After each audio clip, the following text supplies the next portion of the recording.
En este punto no puedo dejar de recordar a quien fuera nuestro presidente del comité del Partido Liberal Radical Auténtico de Tabapú,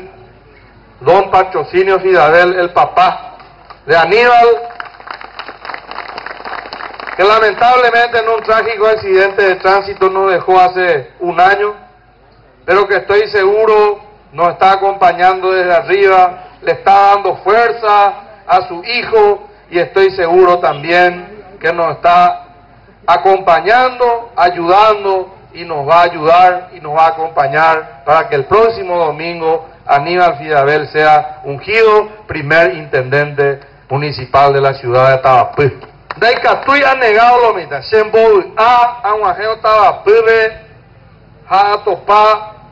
Geta, grupos políticos, sociales, Ñaimea fue en su momento Alianza Patriótica para el Cambio de Pibe, JP 20 de abril del 2008, ya conseguía fue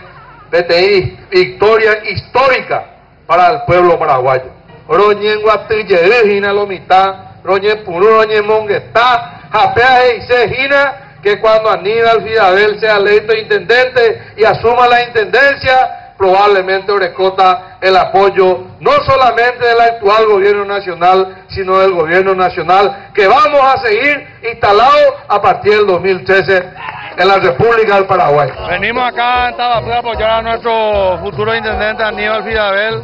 un muchacho joven, una persona honesta que ha logrado